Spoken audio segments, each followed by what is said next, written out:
પાણીના અધિકાર પર ચર્ચા ચાલે છે. એ પહેલા ગઈકાલે પ્રશ્ન આવ્યો હતો બેન નથી. પ્રશ્ન કરે બેન છે કે પ્રશ્ન એ હતો કે પ્રવચન સારના પ્રવચનોમાં ગુરુદેવે શુદ્ધ પાણી શીતલ પાણીને ઉપાદાન કહ્યું અને ગરમ પાણીને ઉપાદેય કહ્યું. એનો શું અર્થ છે? પ્રશ્ન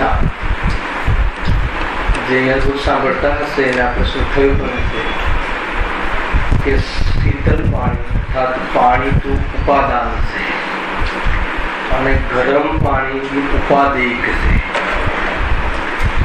તો જે અહીંયા ઉપાદેય કહ્યું એ કાર્યને કહ્યું. કાર્ય કયું થયું? પાણીનું ગરમ થવું. કાર્ય એક કાર્યને નિમિત્તની ઓરથી નૈમિતિક પણ કહે છે અને ઉપાદાનની ઓરથી ઉપાદેય કહે છે. જે વખતે જે પ્રયોજન હોય એ પ્રયોજનથી સમજવાનું.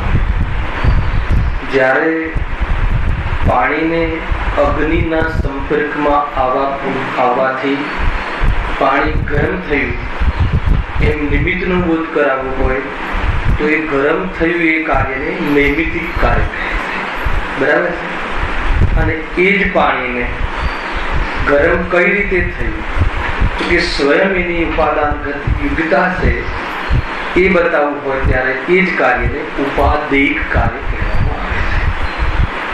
સમજજો, ઉપાદાનના બે ભેદ છે. એક ત્રિકાલી ઉપાદાન, એક ક્ષણિક ઉપાદાન. ક્ષણિક ઉપાદાનના પણ બે ભેદ છે. એક શુદ્ધ ઉપાદાન, એક અશુદ્ધ ઉપાદાન. એટલો ખ્યાલ આવે? હવે જીવમાં મોહ રાગ દ્વેષ થાય છે એ ઉપાદેયિક છે કે નૈમિતિક છે? શું નિર્ણય છે? ખ્યાલ? પ્રશ્નમાં પહેલા ઉદાહરણ સમજાવે. આપણે આત્મામાં લગાવીએ છીએ. જીવને મોહ રાગ દ્વેષ રૂપ કાર્ય થયું, થાય કે ન થાય? જીવને જીવ કરે કે જળ કરે? જીવ કરે. તો એ જે રાગ દ્વેષ રૂપ કાર્ય થયું એ કાર્ય ઉપાદેયિક કાર્ય છે કે નૈમિતિક કાર્ય છે? બંને છે. એક જ સમયમાં કર્મની ઓરથી કર્મના ઉદયમાં જીવ જોડાય છે એ બતાવવું હોય ત્યારે એ કાર્યને નૈમિતિક કહેવાય. પરંતુ જીવ સ્વયં અશુદ્ધ નિશ્ચય નહીંથી અર્થાત અશુદ્ધ ઉપાદાનથી સ્વયં પોતાના સ્વભાવનો આશ્રય ન કરતા રાગદ્વેષ રૂપ પરિણમિત થાય છે એમ જ્યારે બતાવવું હોય ત્યારે એ જ કાર્ય ઉપાદેયિક છે. ખ્યાલ આવે? અને ઉપાદાન શું છે? ત્રિકાળી ઉપાદાનમાં તો કર્મ ઉપાધિ લાગુ જ નથી પડતી. જ્યારે પાણી ગરમ થાય છે અને ગરમ થઈને ઠંડુ થાય છે, બંને અવસ્થાઓમાં પાણીએ પોતાનો શીતલ સ્વભાવ છોડ્યો નથી. એ એનું ત્રિકાળી ઉપાદાન છે. ખ્યાલ આવે કે? એ રીતે જ્યારે જીવ રાગાદિરૂપ પરિણમિત થાય છે અર્થાત રાગાદિરૂપ પરિણમનો અભાવ કરીને વિતરાગી થાય છે, બંને અવસ્થાઓમાં વિતરાગ સ્વરૂપ તો કાયમ રહે છે. ખ્યાલ? રાગ રહિત જે મૂળ સ્વભાવ છે એ ત્રિકાળી ઉપાદાન છે. અશુદ્ધ ઉપાદાન ને શુદ્ધ ઉપાદાનમાં પર્યાય આવી જાય છે અને ત્રિકાળી શુદ્ધ છે. જે ન શુદ્ધ છે ન અશુદ્ધ છે, નથી પ્રમત નથી અપ્રમત, નથી સિદ્ધ નથી સંસારી. એ ત્રિકાળી ધ્રુવ તત્વ ભાન આત્મા કહેવામાં આવે છે ને, એ ત્રિકાળી ઉપાદાન થઈ ગયું. એને કોઈ કર્મ આવરણ, કઈ કર્મ ઉપાધિ, કોઈ સંસાર લાગુ પડતો નથી, એને કોઈ ગુણસ્થાન લાગુ પડતું નથી. એ ત્રિકાળી ઉપાદાન થઈ. એટલે ઉપાદેયિક શબ્દ. હવે ફરક ક્યાં કરવાનો છે? કદાચિત તમને ત્યાંથી પ્રશ્ન થયો હોય તો એક હે, ગે અને ઉપાધિ, એમાં પણ એક ઉપાદેય શબ્દ આવે છે. સમજ? તો હે કોણ છે? પત્ની હે છે કે પત્નીનો રાગ હે છે? ખ્યાલ આવે કે નહીં? હે એટલે છોડવા લાયક, ઉપાદેય એટલે આદરવા લાયક. ત્યાં એ અર્થ છે. અહીંયા એ અર્થ નથી. અહીંયા ઉપાદાનની ઓરથી જોવામાં આવે તો એ પર્યાયને ઉપાદેય જીવ સ્વયં અશુદ્ધ ઉપાદાનથી પરિણમિત થયો છે. ખ્યાલ?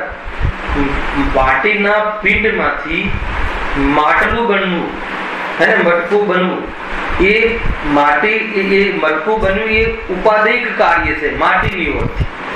અને એ મટકા બનવામાં કુંભારનો યોગ અને ઉપયોગ નિમિત્ત બન્યો, એ અપેક્ષા એ કાર્ય નૈમિતિક કહેવાય છે. જે મટકું બન્યું એ તો એનું ઉપાદાનગત કાર્ય છે, સમજ્યું?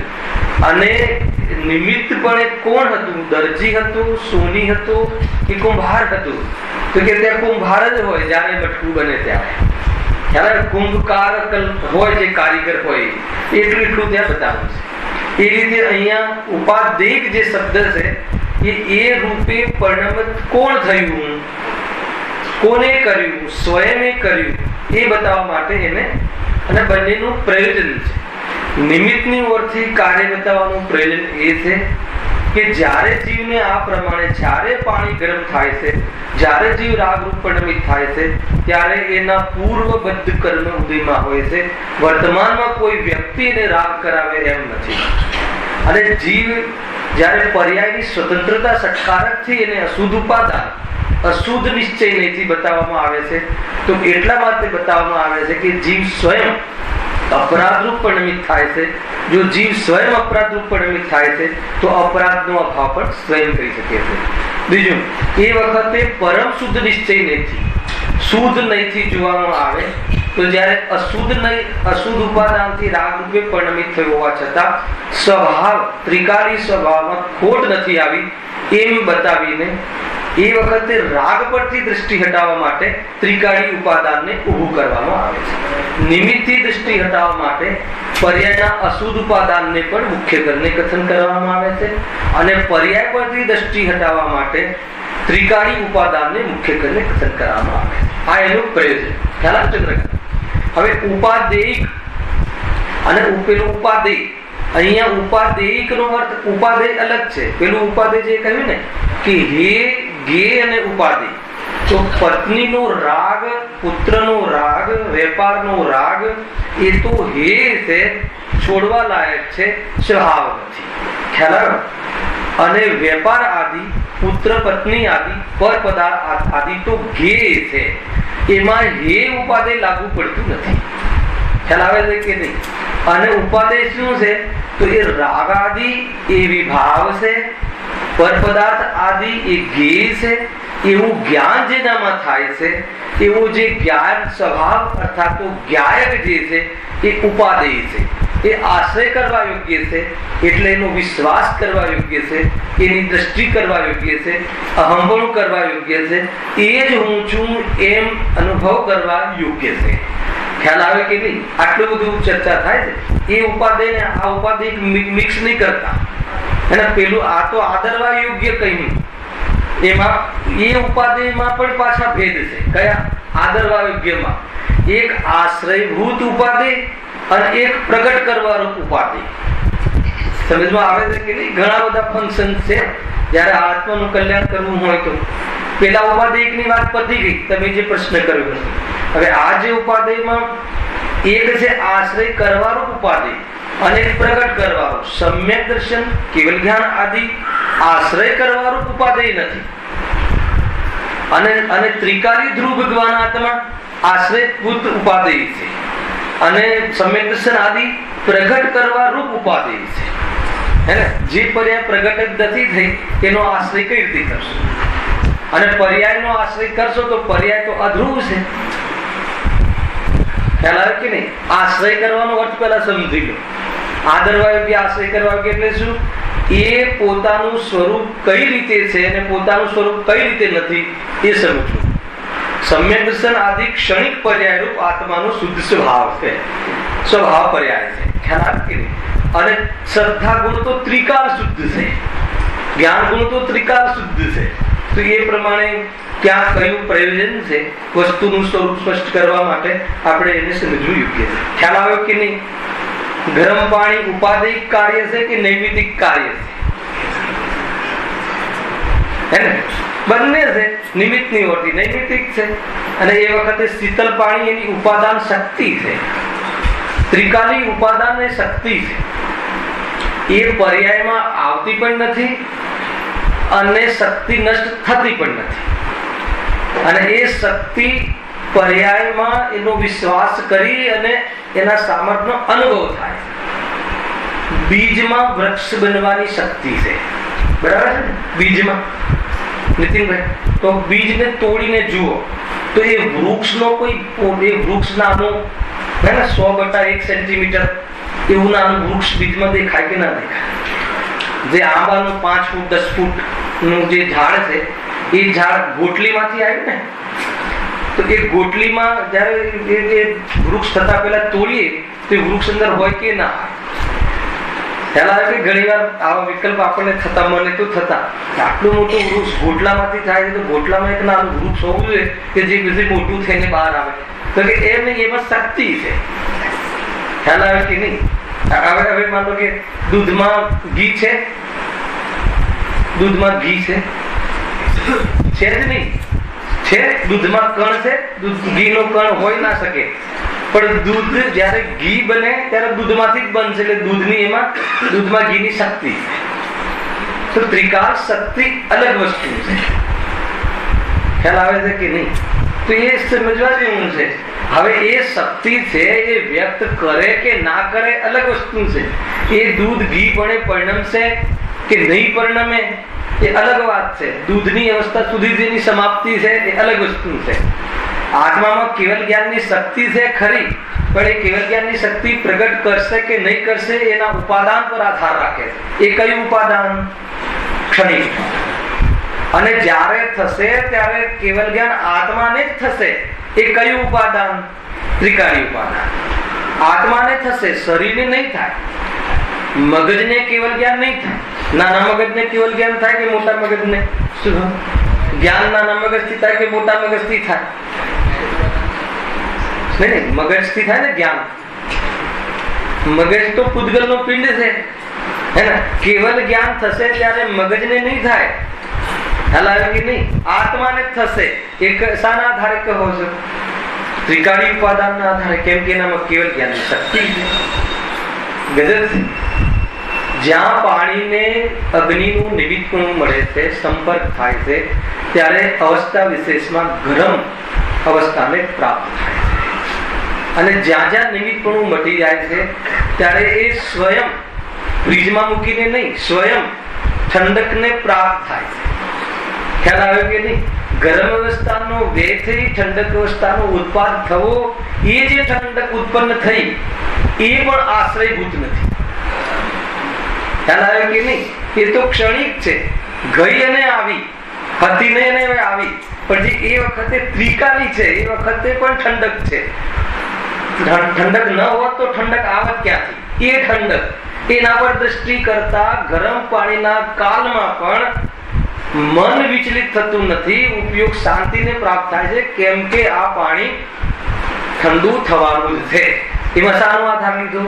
કે એના ઠંડક ત્રિકાળ સ્વભાવનું આપણે દ્રષ્ટિમાં લીધું ને. પણ એ વખતે ઠંડુ થયું નથી, પરંતુ ઠંડક સ્વભાવને જોયો.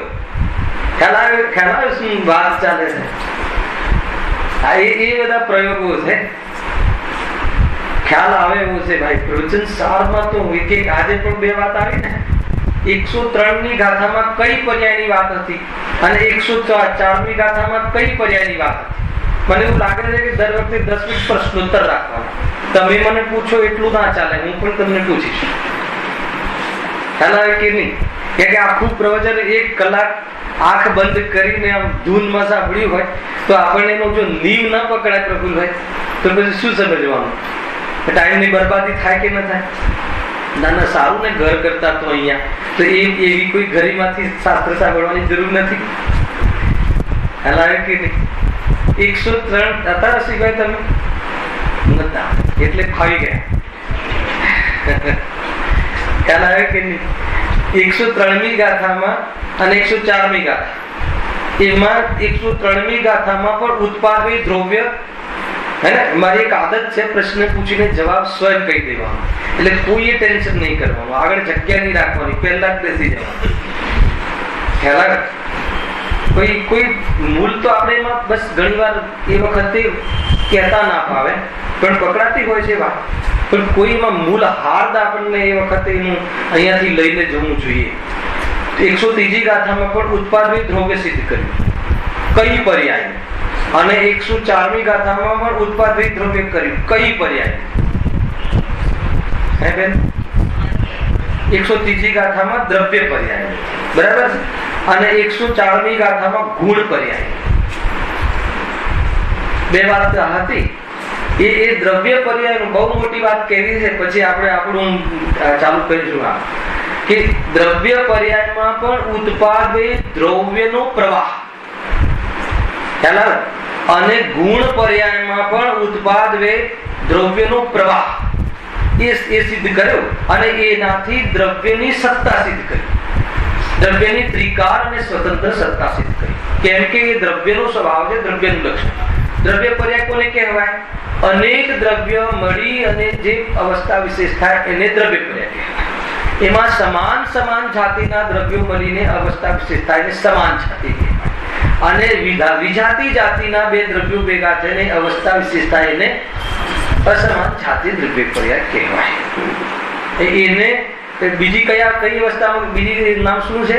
વ્યંજન પર્યાય. પ્રતિસત્વ શક્તિના કારણે પદાર્થનો કોઈને કોઈ આકાર હોય એને વ્યંજન પર્યાય કહેવાય. ખ્યાલ આવે કે નહીં? આટલું બધું છે એની અંદર. તો આ પણ એક પર્યાય છે. અહીંયા સુધી તો આવી ગયા. હવે આ પર્યાયનો પણ શું થાય છે? ઉત્પાદ, વ્યય અને દ્રવ્ય, અને એ પણ કાલ અપેક્ષિત પ્રવાહના ક્રમમાં, આગળ પાછળ નહીં. આ વાતમાં દમ છે. અત્યારે કઈ પર્યાય છે આપણી? મનુષ્ય નામની અસમાન જાતીય દ્રવ્ય પર્યાય. એને મનુષ્યનું નામકર્મના કારણે આ ખોખું અને એની સાથે આત્મા દૂધ અને પાણીની જેમ મળેલા હોય એ રીતે એક ક્ષેત્ર અવગાહ રૂપ એક અવસ્થા વિશેષ, સિચ્યુએશન વિશેષ, દશા, પર્યાય, હાલત જે થઈ એને દ્રવ્ય પર્યાય કહે છે. કેમ?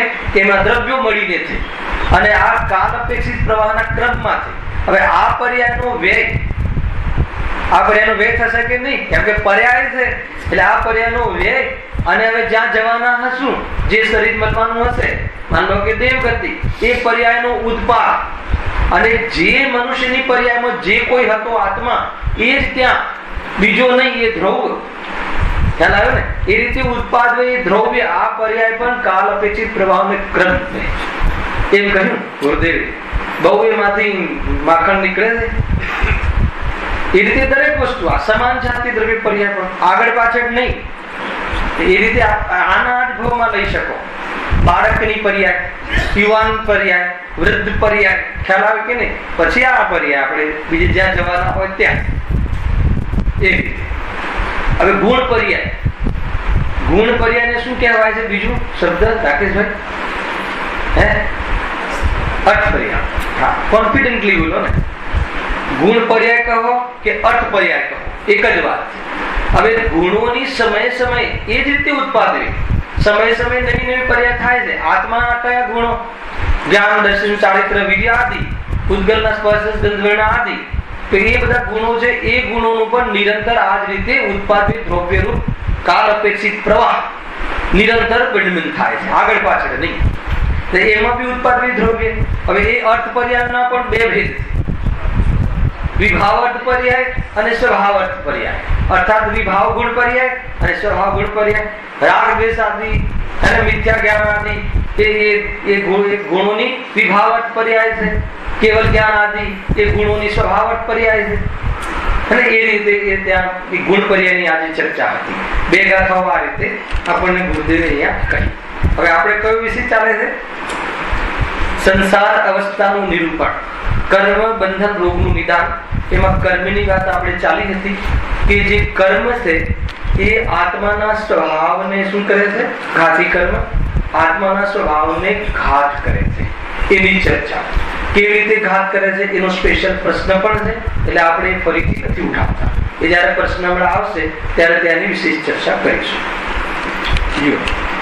જ્ઞાનાવરણ દર્શનાવરણ વડે જીવના જ્ઞાન દર્શન સ્વભાવની વ્યક્તતા થતી નથી, પણ એ કર્મોના ક્ષયક્ષમ અનુસાર કિંચિત જ્ઞાન દર્શનની વ્યક્તતા થાય છે. અહીંયા સુધી કાલે ચર્ચા કરી હતી. જે જ્ઞાનમાં જે દર્શન અને જ્ઞાન ગુણ છે, સામાન્ય અવલોકનની વિશેષ અવલોકન પદાર્થના બોધ કરવાની શક્તિ છે. ક્યાં શક્તિ છે? આ પર્યાય. આ પર્યાયની શક્તિની વાત ચાલે છે. કર્મને પર્યાય સાથે નિમિત્ત નૈમિત્તિક સંબંધ છે. દ્રવ્ય સ્વભાવ સાથે નિમિત્ત નૈમિત્તિક સંબંધ નથી. ખ્યાલ આવે કે નહીં? દ્રવ્ય સ્વભાવમાં જે સામાન્ય સ્વભાવ છે, જ્ઞાન ગુણ પર તો આવરણ થઈ જ શકતું નથી અને એ શક્તિનો ઘાત પણ થતો નથી. પણ પર્યાયમાં જે જાણવાની વ્યક્ત થવાની જે શક્તિ છે, સામાન્ય અવલોકનની શક્તિ છે, એમાં જ્ઞાનાવર્ણીય દર્શનાવર્ણીય કર્મનો ઉદય હોય. કર્મકાંડ છે ને જીતુભાઈ, એમાં એટલી બધી વાતો આવે છે કે જ્ઞાનાવર્ણીય દર્શનાવર્ણીય કર્મ જીવના કયા ભાવના કારણે બંધાય છે, અને એક બહુ વિસ્તાર છે. એ જ્યારે આવશે ત્યારે આપણે એ બધું આવવાનું જ છે આગળ. કારણ કે કર્ણાનુયોગ મિશ્રિત દ્રવ્યાનુયોગ છે. એટલે કર્ણાનુયોગની દ્રઢતા પૂર્વક અહીંયા દ્રવ્યાનુયોગની ચર્ચા થવાની છે. એટલે અહીંયા અત્યારે કયો ટોપિક ચાલે છે કે જે દર્શન અને જ્ઞાનની જે શક્તિ છે આત્મામાં, પદાર્થને બોધ કરવાની, પદાર્થને બનાવવાની તો આત્મામાં શક્તિ જ નથી. બીજા પદાર્થમાં કાંઈ કરવાની તો આત્માની શક્તિ જ નથી. મગજમાં રાખજો. પણ અન્ય પદાર્થો, સ્વ અને પર પદાર્થોનો બોધ કરવાની આત્માની પર્યાયમાં પણ શક્તિ છે. હવે એ પર્યાયમાં રહેલી શક્તિ ને વ્યક્ત ન થવા દેવામાં જ્ઞાનાવર્ણીય દર્શનાવર્ણીય કર્મનો ઉદય હોય છે નિમિત્ત તરીકે, અને એ જ કર્મનો જ્યારે ક્ષયક્ષમ થાય છે ત્યારે કિંચિત જાણવા દેખવાની શક્તિ પ્રગટ હોય છે. આ શક્તિ, પ્રગટ શક્તિ એક સમયમાં હોય છે અને અનેક પદાર્થોની ન જાણવાનું ક્રિયા પણ એક સમયમાં હોય છે. અત્યારે અહીંયા સુધી આપણે જોયું હતું. ઘણી બધી વસ્તુ છે કે માની લો કે કોઈ વ્યક્તિ માનો ગણિતના વિષયમાં વિશેષજ્ઞ હોય, પણ ભૂગોળ આવડતું જ ના હોય. પૃથ્વી ગોળ છે કે ચોરસ છે એ જાણવામાં એને બુદ્ધિ જ ન ચાલે. અને ગણિતમાં જબરજસ્ત હોય કોઈ વિષયમાં, તો જે વિષય સંબંધી જ્ઞાનનું ગાઢ છે એમાં જ્ઞાનાવર્ણીય દર્શનાવર્ણીય કર્મનો શું થયો? ક્ષયોક્ષમ. અને ભૂગોળ સંબંધી જાણવામાં એને આવરણ છે, એ સંબંધી અજ્ઞાન છે. કયું અજ્ઞાન? ઔદયિક, અર્થાત તો ન જાણવા રૂપ અજ્ઞાન. તો એમાં જ્ઞાનાવર્ણીય દર્શનાવર્ણીય કર્મનો શું છે? ઉદય છે. તો આવી અવસ્થા વિશેષ છદ્મસ્તને એના જીવનમાં હોય છે. ત્યાં સુધી આપણે અનેક રીતે આપણે વિચાર કર્યો હતો. આગળ મોહનીય વડે જીવના સ્વભાવ નહીં એવા મિથ્યા શ્રદ્ધાન વા ક્રોધ, માન, માયા અને લોભાદિક કસાયોની વ્યક્તતા થાય છે. અને છેલ્લો શબ્દ પકડો. આગળમાં શું હતું? વ્યક્ત થવા દેતું નથી. કયું કર્મ? જ્ઞાનાવર્ણીય દર્શનાવર્ણીય. અને મોહનીય કર્મ વ્યક્ત. શું લખ્યું છે? વ્યક્તતા થાય છે.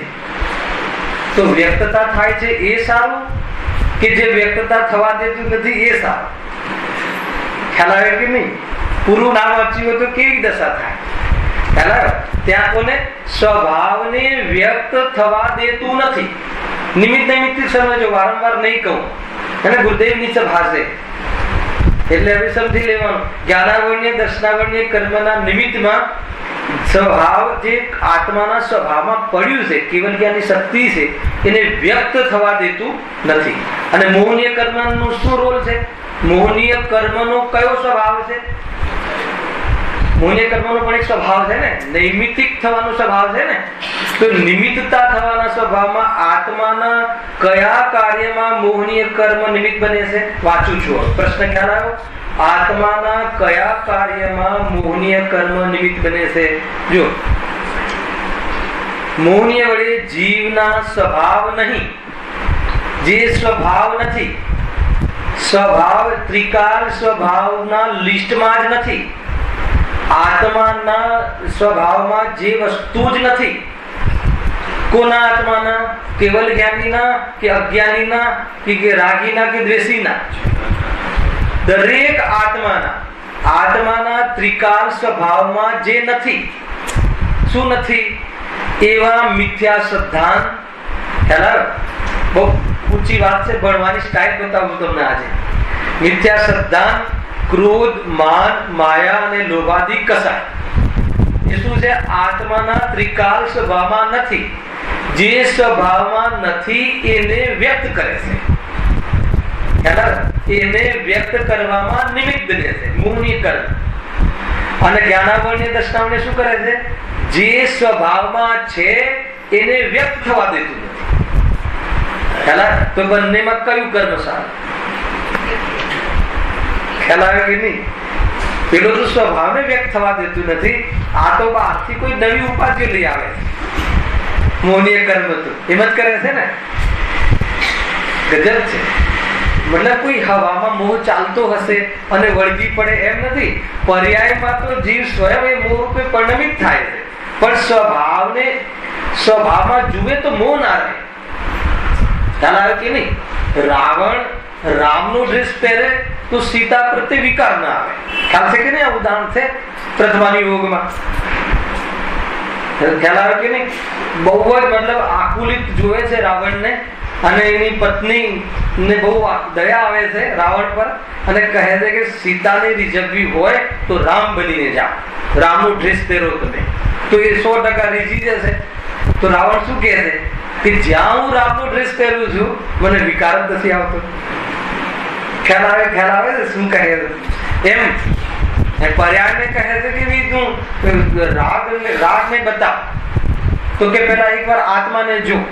કે આત્મામાં જોઉં છું તો રાગ દેખાતો જ નથી. અને આત્માને જોઈ લીધો, અનુભવી લીધો, પછી રાગ આત્માનો સ્વભાવ તરીકે દેખાતો નથી. હે, પરાયા ઘરમાં દેખાય છે, પરાયાપણે દેખાય છે. ભલે પેદા અહીંયા થાય છે, પરંતુ પરાયાપણે દેખાય છે. ખ્યાલ આવે છે કે નહીં? દીકરી પેદા ક્યાં થાય છે? પોતાના ઘરે. દીકરો પણ પોતાના ઘરે પેદા થાય છે. પેદા થતાની સાથે પરાયાપણ રહે છે. ભલે દુનિયામાં જો કેવું સ્વરૂપ છે કે ભલે પુત્ર કરતા વધારે રાગ વ્યક્ત થાય, પરંતુ અહમપણામાં અંતર છે. જોઈ લીધું. રક્ષાબંધનના 151 થી 251 કરતા આંખમાં પાણી આવી જાય. કેમ?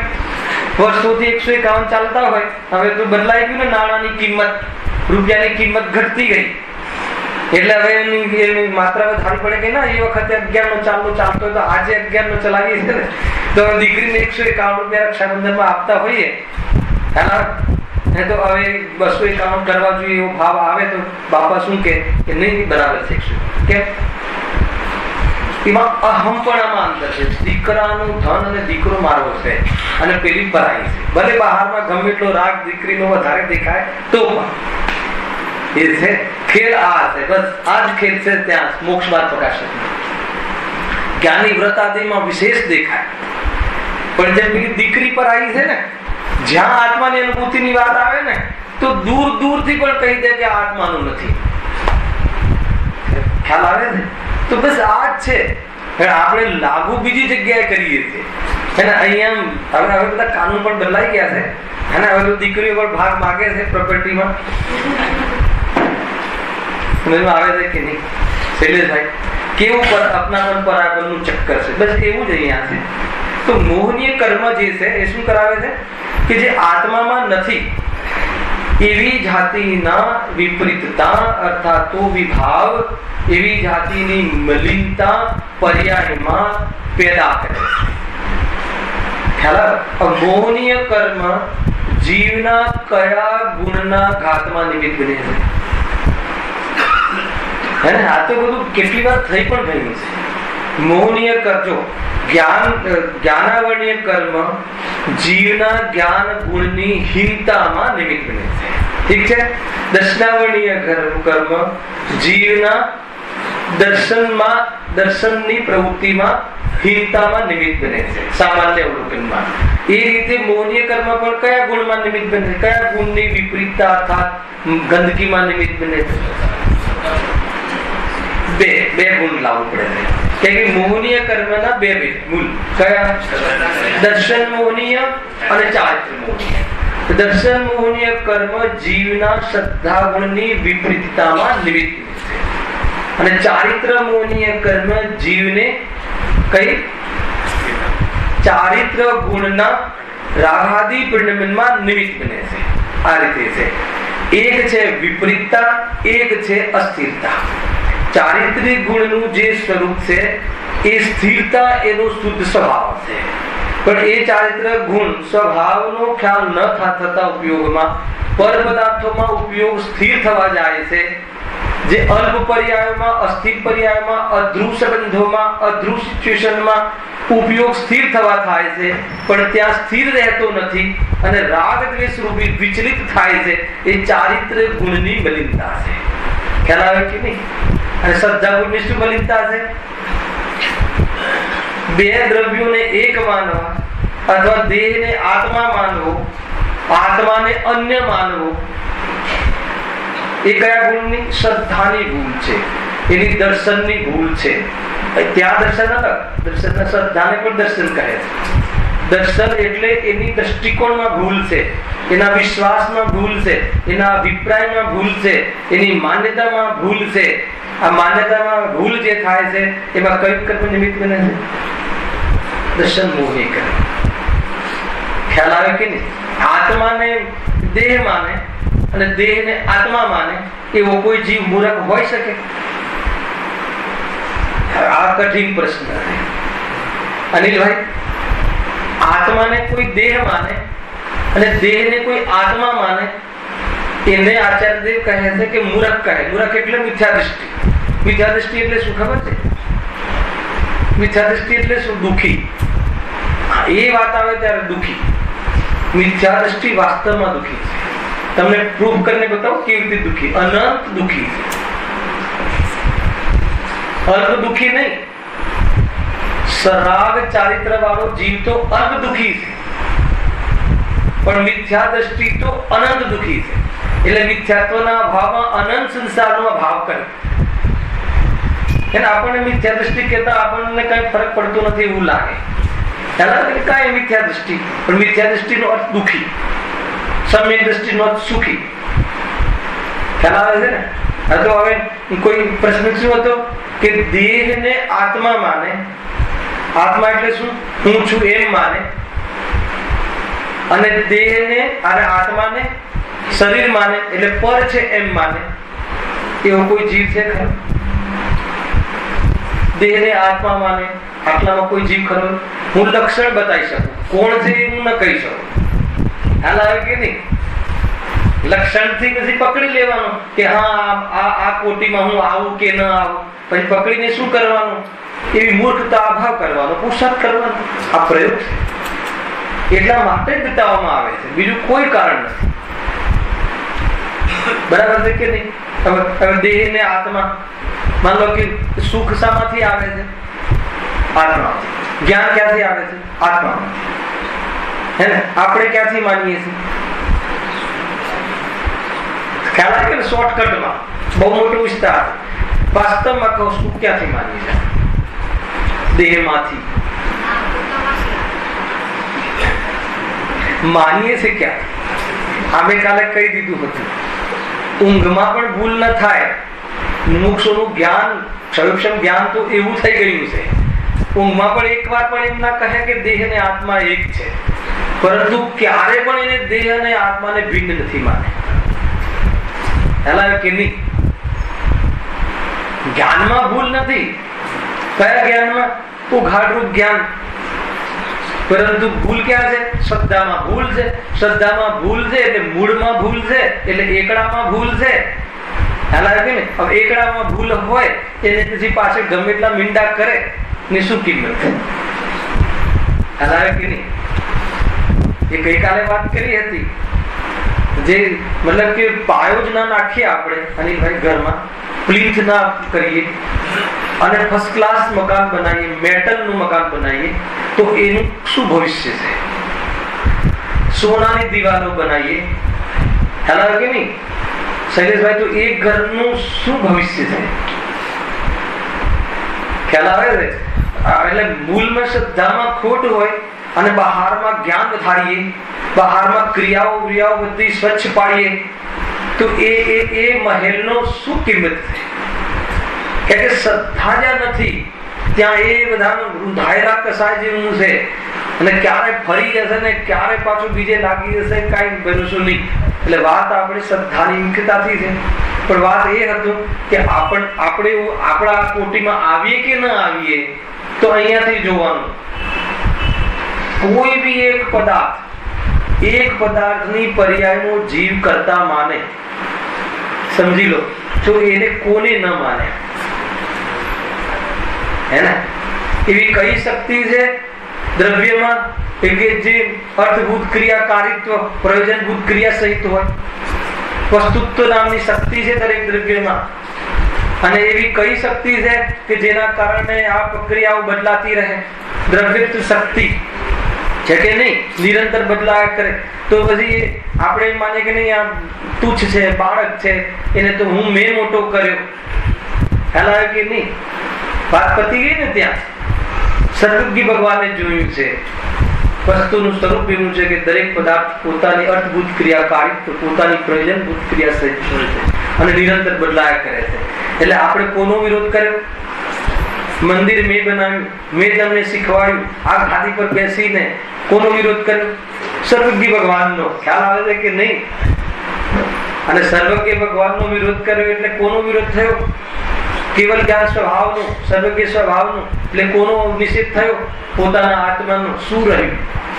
ક્ષેત્ર કયું, ક્રિયા કઈ, અને અભિપ્રાયમાં શું? તેના જે બધું જીરો થઈ જાય પછી. એટલા માટે શ્રદ્ધા મુખ્ય છે. અચ્છા, આપણે દેહને આત્મા માનીએ છીએ?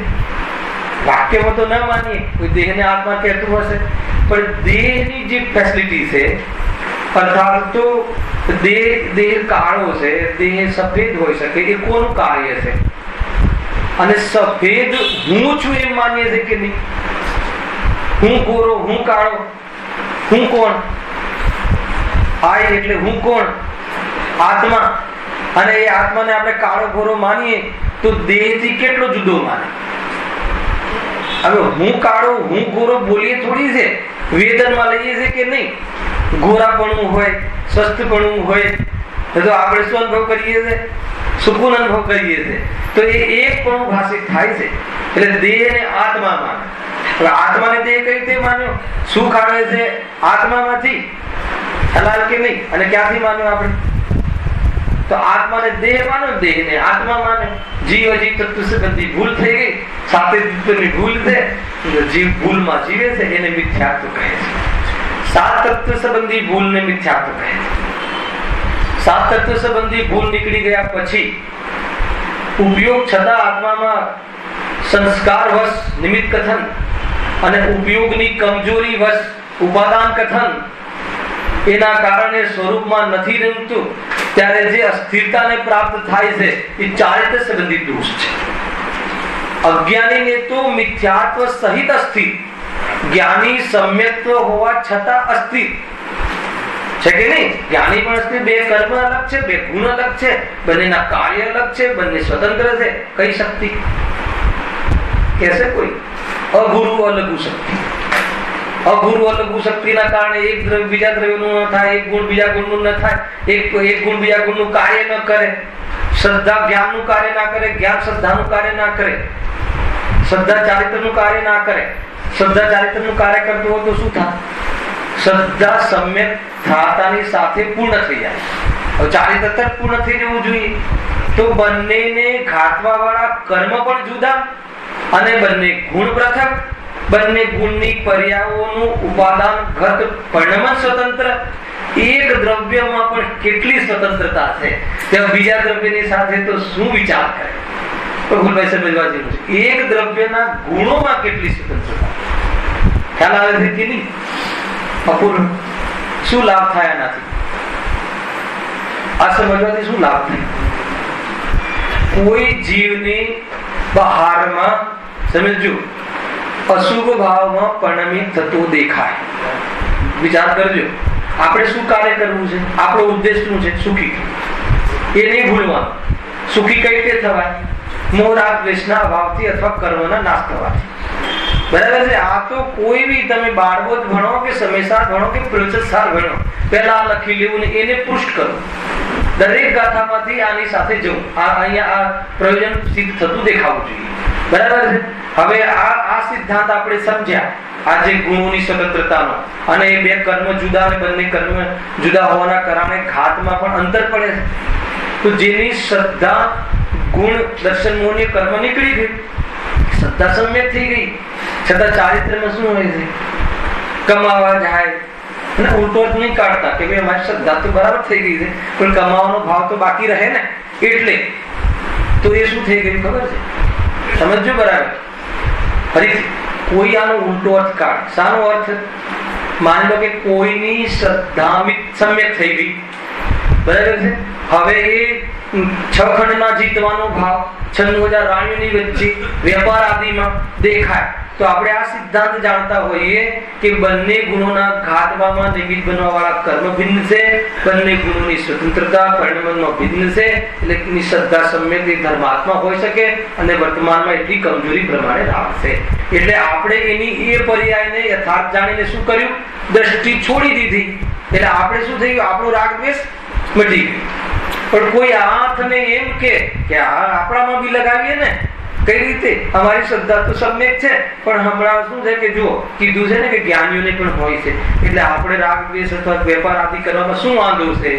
તો શું થઈ ગયું? અપૂર્વ રાગ આદિ વેપાર આદિના રાગ આવવામાં વાંધો નથી, એમાં ઉપાદેયતા ભાષિત થઈ. બેન, તમારો પ્રશ્ન હતો ને, એમાં શું થયું? ઉપાદેયતા ભાષિત થઈ. વેપાર આદિ કરવામાં શું વાંધો? જ્ઞાની કહે છે કે વેપાર આદિ ક્યાં સુધી રહેશે? સોચમાં અંતર છે ને. જ્ઞાની ધર્માત્મા વિચારે જો ક્યાં સુધી રહેશે એ પણ ક્રમબદ્ધ પર્યાયના સિદ્ધાંતને ખંડિત કર્યા વગરની સોચ છે. કેમ કે એને ખબર છે ક્યાં સુધી રહેશે, હે ને? જેટલો કાળ રહેવાનું છે એટલો કાળ રહેવાનું છે એને ખબર છે, પણ એને રાગનો ખેદ વર્તે છે અને અજ્ઞાની શ્રદ્ધા થઈ ગઈ છે એમ ખોટું માની અને આટલું તો હોય ને એમ કરીને રાગને ઉપાદેય માને છે. હા, ખ્યાલ આવ્યો કે કેટલું અંતર છે? બંનેની સોચમાં કેટલું અંતર છે? શું કહ્યું? રાગ હોવો જોઈએ એ કહ્યું, ના હોવો જોઈએ એ કહ્યું, કે શું કહ્યું? મૂળ સાર શું કહ્યું જીતુભાઈ? રાગમાં ઉપાદેયતા ભાષિત નથી. રાગના અભાવની વાત હમણાં નથી. રાગાદી ભાવોમાં ઉપાદેયતા ભાષિત ન થાય તો એ રાગ આવ્યો ન આવ્યો બરાબર છે. બહુ ઊંચું ગણિત છે. જ્ઞાનીઓ ક્યાં રમત રમતા હશે, હે ને? ગજબ છે. જેટલો ખેદ છે, બાકી રાગમાં ખેદ થાય. અજ્ઞાની રાગને છાતી લગાવે. રાગાદી ક્રોધ માન માયા લોભ કયા ગુણનું વિકારી પરિણમ છે? ચારિત્ર ગુણનું. એમાં કયું કર્મ નિમિત્ત છે? મોહનીય. મોહનીય કર્મમાં કયો ભેદ નિમિત્ત છે? ચારિત્ર મોહનીય. દેહ અને આત્માને એક માને, પરનો પોતાને કરતા માને અને પોતાનો પરને કરતા માને, એક કાર્યના અનેક સ્વામી માને. ખ્યાલ આવ્યો કે નહીં? એનાથી વધારે વિચાર કેવો હોય? ખ્યાલ આવ્યો? એક સ્વામીને અનેક પર્યાય તો હોઈ શકે છે, પણ એક પર્યાયના અનેક સ્વામી નથી હોતા. સમજમાં આવે છે કે નહીં? એક પર્યાયનો સ્વામી એક જ, પણ એક પર્યાયનો કરતા અનેક હોય તો દુનિયામાં પણ એને વ્યભિચાર કહેવામાં આવે. આધ્યાત્મિક વ્યભિચાર. કયો? આપણી પર્યાયનો કરતા કર્મને કે પરને માનવો એ આધ્યાત્મિક વ્યભિચાર છે. અને એ વ્યભિચારમાં શું થાય? મલિનતા, અમંગલ, દુઃખ પ્રાપ્ત થાય. કેમ કે એમ થતું નથી ને. તમારી પર્યાય જો એ રીતે કોઈ કરતું હોત તો તમને કોઈ પ્રોબ્લેમ ના આવે, પણ એમ થતું નથી. અને એમ થતું નથી એટલે તમારી માન્યતાને શું થશે? ઠેસ પહોંચશે. અને ઠેસ પહોંચશે એટલે શું થશે?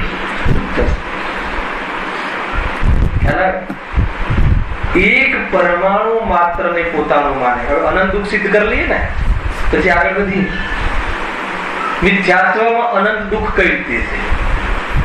એક પરમાણુને પોતાના સુખનું કારણ માને, એક પરમાણુને, એક દુકાનને નહીં, એક શરીરને નહીં. નીતિનભાઈ, એક શરીરમાં કેટલા પરમાણુ છે? અનંત પરમાણુ છે. પણ એમાંથી એક પરમાણુને પોતાનો માને. ગાથામાં પણ એક પરમાણુ માત્ર નથી હરે.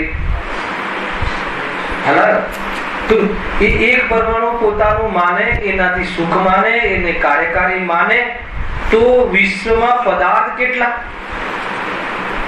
અનંત અનંત.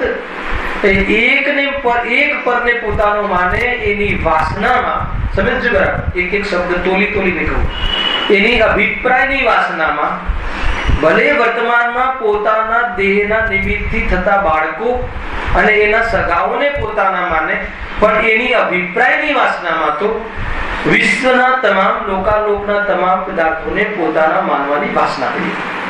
અને અનંત કાળ વીતી ગયો, એક પણ પરમાણુ પોતાનો થઈને ન રહ્યો. અનંતને પોતાની માનવાની વાસનામાં એક વાર પણ, એક સમય માટે પણ પોતાનું થઈને ન રહ્યું, એ એક સમયમાં અનંત દુઃખી કેમ ના આવે? આ રીતે ગુરુદેવ સિદ્ધ કરે. તમે એમ કહો કે નહીં, અમે તો અમારા બૈરા છોકરા, અમારા ઘર પર એટલાને પોતાનું માનીએ છીએ, હે ને? તો એ બૈરા છોકરાને ઘર અનાદિથી કેટલા કરે? આ જ હતા બધી વખતે, બદલાતા જાય છે ને. બધું કેટલા નહીં, તો અત્યારે તને એમ થાય છે કે આ મારું છે. અને કયો વ્યક્તિ એવો નથી કે આખી દુનિયાને પોતાની મુઠ્ઠીમાં કરવાના માંગતો હોય? આવી ગયું ને સ્લોગન, દિલાન સે કશું કરી લીધું, દુનિયા આપની મુઠ્ઠી મેં કરી. અને એ જીવો એ રીતે જ વિચરી રહ્યા છે કે આખી દુનિયા મારી કરી લઉં. અહીંયા કહે છે કે મારી કરી લેવા વાળાએ જે શરૂઆત કરી હતી એ અહીંયા ક્યાં છે? અંબાણી, ધીરુભાઈ અંબાણી છે ત્યાં નથી? શું કરીને ગયા પોતાનું? તો ગુરુદેવ જ કહી શકે, હે ને, કે ક્યાં ગયા હશે. આપણે તો કઈ રીતે કહી શકીએ? ખ્યાલ આવે કે નહીં? કે ગુરુદેવ કે જે માયાચારી કરે છે તું ક્યાં જાય? આડોડાઈ કરે, આળા શરીરમાં જાય છે ને. એ તો આ ગુરુદેવની ઓરથી કથન છે ભાઈ, આપણી તાકાત નથી કહેવાની. સમજ્યો? ઘણી બધી વસ્તુઓ છે. તો એ રીતે એક સમયમાં અનંત દુઃખ, એમાં કોણ? જો અનંતાનુબંધી કસા. હું ક્લેરિટીથી વાત કરી રહ્યો છું, બાકી બે લીટીના કથન છે આમાં. અનંતાનુબંધી એ મિથ્યાત્વની સાથે અનંતાનુબંધી, અનંત ક્રોધ, અનંત માન, અનંત માયા અને અનંત લોભ. એ શું છે? એ અનંત ક્રોધી હોય અને અલ્પ ક્રોધી હોય. અનંત ક્રોધીનો ક્રોધ ન દેખાય અને અલ્પ ક્રોધીનો ક્રોધ ઘણો દેખાય. હાલાકી એ અનંત ક્રોધ વાસનામાં ક્રોધ છે, મિથ્યાત્વ સહિતનો ક્રોધ છે, એટલે અનંત ક્રોધ. એને ગુરુદેવ કહે છે કે આત્માની અરુચિ એ અનંત ક્રોધ. આત્માની અરુચિ, અહીંયા બેઠેલા હોય બધાને આત્માની રુચિ છે.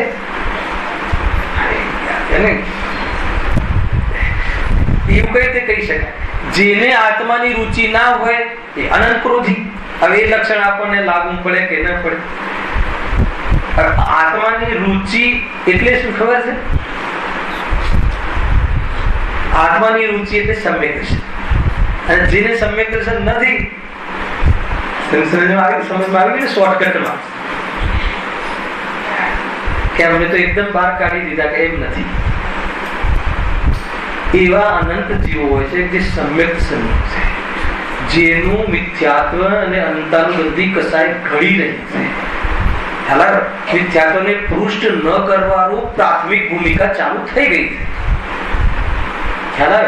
એને કોઈ આભાસ નથી, નિશ્ચયાભાસ, વ્યવહારાભાસ, ઉભયાભાસ નથી, સમ્યક સન્મુખ છે.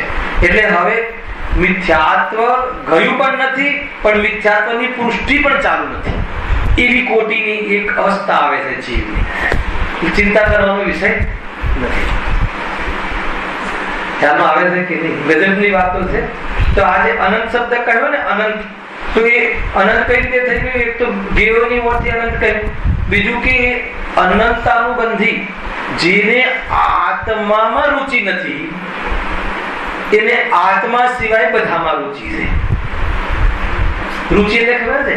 રુચિ એટલે વિશ્વાસ, રુચિ એટલે ભરોસો. શું ભરોસો છે?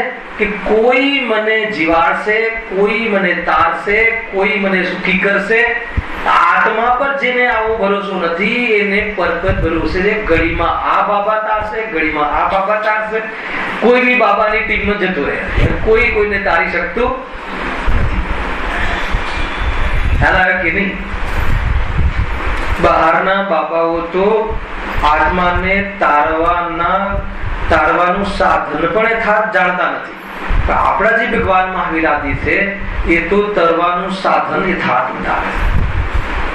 એટલું અંતર છે, સમજો. પણ તરાવી તો કોઈ નથી શકતું. એ તો બહુ ઔપચારિક કથન છે. સંસાર સાગર તારવા જીનવાણી છે નૌકાવની. એ તો બહુ સ્થૂળ કથન છે, વ્યવહારના કથન છે. રાગીની પ્રણતિમાં આવેલો રાગ છે, ઉછળે છે. ભક્તિ રાગ છે, ભક્તિ શક્તિ નથી. શક્તિની કમજોરીને ભક્તિ કહે છે. ભાઈ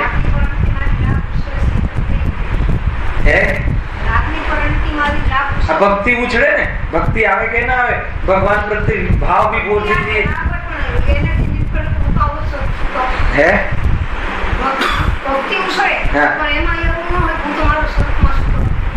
છે ને, પણ એ હોય તો બહુ સારું. પણ ભક્તિ જ્ઞાનીઓને પણ આવે છે. માનતુંગ આચાર્ય, સમદભદ્ર આચાર્ય એને સ્તોત્ર લખ્યા, સ્તુતિ લખી, કેટલી મોટી મોટી સ્તુતિ લખી. તો એ કહે છે કે આ સ્તુતિ કે હે પ્રભુ મને રાગ ઉછળ્યો છે. હવે એ કહે છે કે મને તો ભક્તિ આવી છે. સમજો? અને એ કોણ કહે છે? ખ્યાલ આવે કે નહીં? મુનિરાજ વિદ્યાર્થીઓને 3 ચોકડી કસાયના ભાવપૂર્વક વિતરાગતા એ જે કહે છે કે પ્રભુ આપના પ્રત્યે મને રાગ આવ્યો છે. ખ્યાલ આવે? ભક્તિ આવ્યા વગર રહેતી નથી ને ભક્તિમાં ઉપાદેયતા નથી. કેમ આવી ભક્તિ? કેમ આવી ભક્તિ? શક્તિમાં કમજોરી આવી ગઈ, સ્વરૂપમાં રહેવામાં કમજોરી આવી ગઈ. તો ક્યાં દેખાય એવા જીવો? ભગવાનની ભક્તિ આદિમાં દેખાય. બસ એટલો જ રોલ છે. જે વસ્તુ જે રીતે છે એ રીતે સ્વીકાર કરજો. દ્રવ્ય ને દ્રવ્ય, દ્રવ્યમાં દ્રવ્ય સ્વભાવ શું છે અને દ્રવ્યમાં પર્યાય સ્વભાવ શું છે, બંનેનો યથાર્થ બોધ નહીં થાય તો કોઈ એક પક્ષમાં એકાંત થઈ જશે. ધ્યાન રાખજો. બહુ વાતો ચાલવા જેવી વસ્તુ છે. ધ્યાન રાખીને સાવધાની. બે સ્વભાવ કેવી રીતે છે અને ક્યાં કેવી રીતે એનું પ્રયોજન છે એનો અર્થ સમજવું બહુ જરૂરી છે. વાત આપણે કઈ ચાલે છે? અનંતાનુબંધી. તો એ અનંતાનુબંધી, અપ્રત્યાખ્યાનાવર્ણીય, પ્રત્યાખ્યાનાવર્ણીય, સંજલન, ક્રોધમાન, માયા, લોભ, આ 16 પ્રકારની 9 કસાય હે ને, અર્થાત અસંખ્યાત લોક પ્રમાણ, આશ્રમ ભાવ અને મિથ્યાત્વ, અવિરતિ, પ્રમાદ, કસાય, આ બધા પરિણામો ક્યાંથી આવે? કયા ગુણની પરિણતિ છે? આ શ્રદ્ધા અને ચારિત્રના વિકારી પરિણામ છે. એમાં મોહનીય કર્મ નિમિત્ત નથી. મોહનીય કર્મનું શું કાર્ય છે? જે સ્વભાવમાં નથી. અહીંયા લખ્યું ને પહેલા, આ બધું ક્યાં નથી? કયા સ્વભાવમાં નથી? ત્રિકાલ સ્વભાવમાં નથી, મૂળ સ્વભાવમાં નથી. ત્યાં નથી તો પછી કેમ આવ્યું? ગુરુદેવ તો કહે છે કે જે હોય એ આવે ને પર્યાયમાં. એનો શું અર્થ? એ કહે છે કે નહીં ગુરુદેવ, પર્યાયમાં શું આવે? આત્મામાં જે હોય એ આવે ને. તો આત્મામાં નથી તો ક્યાંથી આવ્યું? આત્મામાં હતું પણ એને જોયું નહીં એટલે એ ન આવ્યું. અને જ્યાં બહાર જોયું તો એ પ્રમાણે મિલીજુલી સરકારની મલિનતા આવી ગઈ. મિલીજુલી સરકાર ક્યારે પણ ટકે નહીં. અને એ રીતે આ વિભાવ પણ ક્યારે પણ એક સ્થિર ટકે નહીં. 5 વર્ષમાં પણ કેટલા થીગડા લગાવવા પડે છે ટકાવવા માટે. ખ્યાલ આવે કે નહીં? કેટલા નેતાઓને કેટલી પુષ્ટિ કરવી પડે છે. એમ અહીંયા બી એ સરકારને નિભાવી હોય રાગની તો કેટલા લોકોને પ્રલોભન આપવું પડે. પત્ની કે સાડી લાવી આપો તો લાવી આપવી પડે. દીકરો કે મોટરસાયકલ બીજી આવી ગઈ છે તો બધાને, છતાં પણ એ રાગ સ્થિર ન થતો રહે છે. કાયમી રહે દીકરા પ્રત્યે, દીકરાને આપણા પ્રત્યે કાયમી રાગ રહે છે. કેમ કે મિલી જુલી સરકાર છે. કર્મના નિમિત્તમાં એ તો એ એકરૂપ છે જ નહીં. લાખ પ્રયાસ કરી લે, એક સમય માટે ન પત્ની ન પુત્ર ખુશ થઈ શકે, ન ખુશ કરી શકે. આખું જીવન લગાવી દીધું કે નહીં આ ખુશ થઈ, સંભવ જ નથી. હે ને? કોઈ એવું તો નથી લાગતું ને પૂરો ઘર ઘર તોડાવવાની વાતો ચાલે છે. ખ્યાલ આવે કે વિધિ પૂર્વક હે ને ગ્રસ્તસાના ત્યાગની વાત ચાલે છે. કોઈ આમાં વાંધો નથી, સર્વ માન્ય છે. અને કોઈ ન માને તો પણ જવા વાળો થોડી રોકાવાનો છે. જ્યાં રાગ તૂટે હાલ કે નહીં, આખો સમાજ પાછળ પડી ગયો, પણ જ્યાં સત્ય હાથમાં આવી ગયું કોઈ રોકાય? ગુરુદેવ રોકાય એક બી સમય? સત્ય હાથમાં આવી ગઈ તો આવી ગયું, પછી દુનિયાની સાથે શું સંબંધ?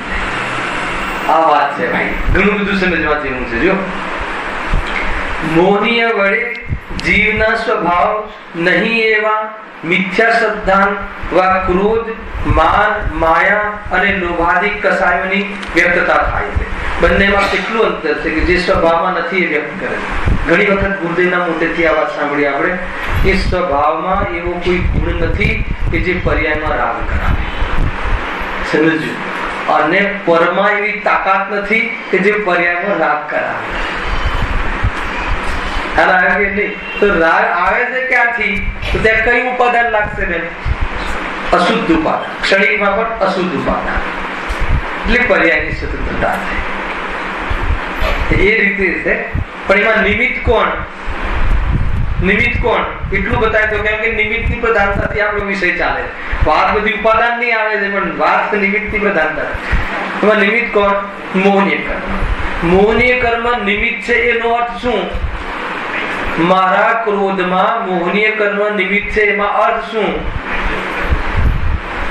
શું અર્થ એનો? કે મને પત્નીએ કે શત્રુએ ક્રોધ કે રાગ નથી કરાવ્યો.